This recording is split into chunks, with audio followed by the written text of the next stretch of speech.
Hey guys, it's me, Fetish again, and welcome to the second video on my channel. Today we will have a look at the tier list and at different team comps. Always keep in mind that what I'm telling you is based on my experience and my own research. Maybe you disagree. Let me know in the comments who the best hero is in your opinion and why. So let's get started with the tier list. We will split the tier list into early, mid and late game to show you which hero is the best to play. I have picked 5 heroes for every stage of the game. Early game is from level 1 to 60. You should pick heroes who can carry your team pretty much alone without too much of an investment. Since there aren't that many heroes that deal noticeable amounts of AoE damage at this stage, Xavier's really shines. The strongest thing about him, and something that makes him a scary opponent in the later stages of the campaign, is that he doesn't need his ult to deal massive damage. He fires from the very first seconds and pretty much melts the enemy faces off. If you can get Xavier's, he will be your main carry. Every team needs a good tank, and Lucius is probably the best tank that exists in the game right now. I mean, what do you want in a tank? Perhaps some damage reduction? A little bit of heal? Crowd control? Check, check and check. On top of that, his ult shields your entire team and absorbs up to 800% of damage. Lucius is a beast and you should get him. If you're able to ascend him, he will never leave your side again. #NoHomo. Nemora is a great support. Her ult heals absurd amounts of health, she has a charm and crowd control is always welcome, especially when it causes the enemy Brutus to turn around and smash his own team. She heals the weakest team member and strengthens all healing done by your team. To top it off, she's a wilder. We will have a look at team comps a little later, but I can tell you right now that wilder heroes are a big part of one of the strongest comps you can get. Another damage dealer who really shines early on is Iron. Iron is famous for his tornado ult, but his other abilities are nothing to scoff at. He pulls the enemies closer and doesn't spare anyone. If he pulls a tank closer, no problem. Everyone using shields will get 150% damage from his attacks. Oh, and he has a 30% chance to bypass the enemy's defense.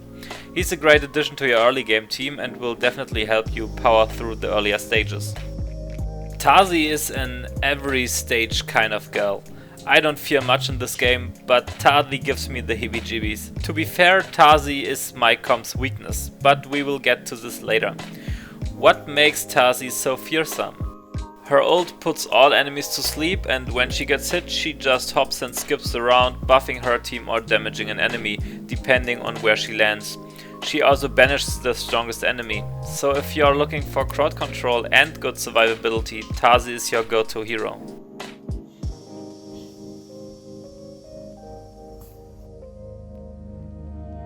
Mid-game spans from level 61 to 160.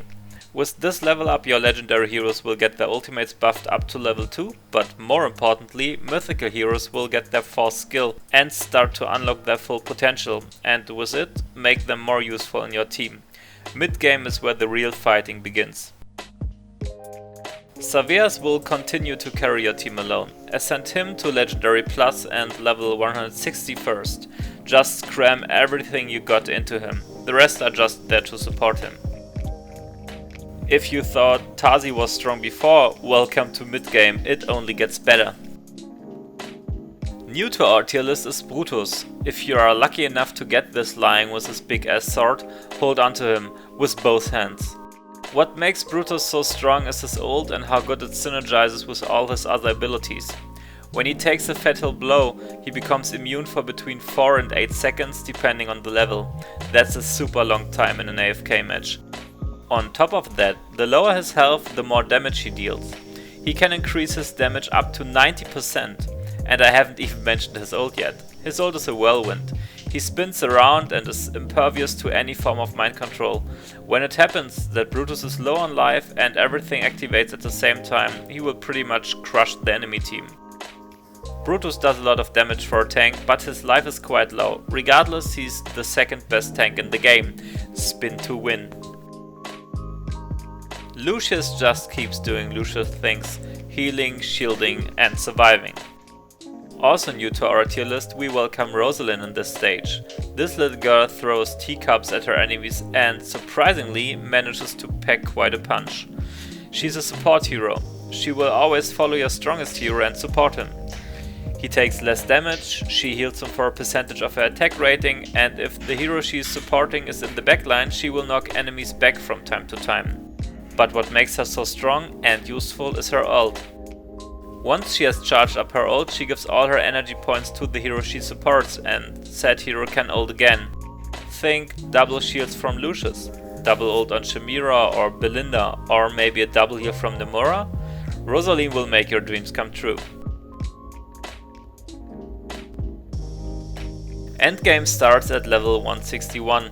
Late game is the playing field for mythical heroes, leaving no place for heroes who cannot level higher than Legendary Plus. Saveas can be used now to ascend one of your other Mauler heroes at the stage. Maybe upgrade your Brutus with him. Chimera is new to the list, but once you've reached this point you should have seen her before. She's the queen of AoE damage. When she ults, the enemies drop like flies. Another great thing about her is that you can buy her in the Labyrinth shop, meaning you can plan from early on to switch to her in the late game. She needs to be at least Legendary Plus or higher to really shine though. She silences an enemy, sucks out their life, heals herself, all while building up to a powerful cloud of poison. She's one of the best, if not the best, damage dealers in the game.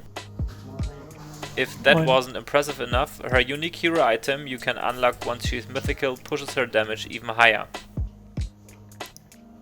Lucius is the little tank that could. With him in your team you don't need heal, which is convenient. His unique hero item gives him even more viability since he can now slow down the energy regeneration of your enemy.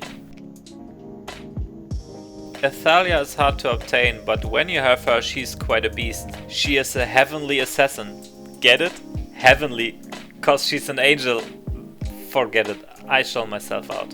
The best part about her is that you can position her anywhere on the field to attack exactly the hero you want. She pulls him into the middle of the field, making it easier for the rest of your team to lay into him. The ult does big chunks of AoE damage while she flies over the battlefield and slices everyone up. From now on Brutus just gets scarier and scarier. He lives longer, does more damage when he goes into a spinning frenzy, and now even restores health when he uses his ability Last Gasp. Thanks to his passive and ult he's still super tanky, but if you want a tank who does a lot of damage, he's your guy. When he uses Whirlwind before he dies, he's quite indestructible. Tazi will keep hopping and banishing and, like your high school history teacher, put everyone to sleep. What makes her so strong in the endgame isn't really her new skills or upgrades. What makes her a great addition to any team is that she prevents the enemies from using any of their syringes to their advantage.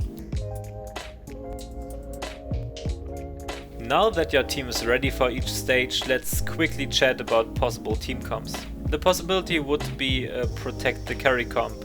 You have one damage dealer, 90% of the time in the endgame this will be Chimera, and you just place heroes around her to protect her. Choose Lucius, or even better, choose an undead tank for a faction bonus. Chimera takes the second tank position. The backline will contain heroes who support her, like Nomura or Tazi. Their sole purpose is to keep your carry alive. This is the comp most players use.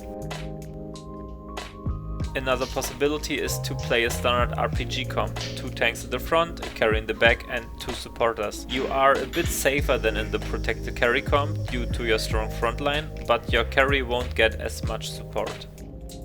This is my current comp, but to be fair I only use it due to my lack of luck when it comes to drawing wilder heroes, but it works quite well, so I can't complain. The last team comp would be to put 5 carries in your team. No tank, no healing, no crowd control, but you get massive damage. If you can kill your enemy before he can react, then it works, right? Most people don't play this kind of comp simply cause they cannot afford it. I have tested it in the Labyrinth several times before and it's pretty sufficient.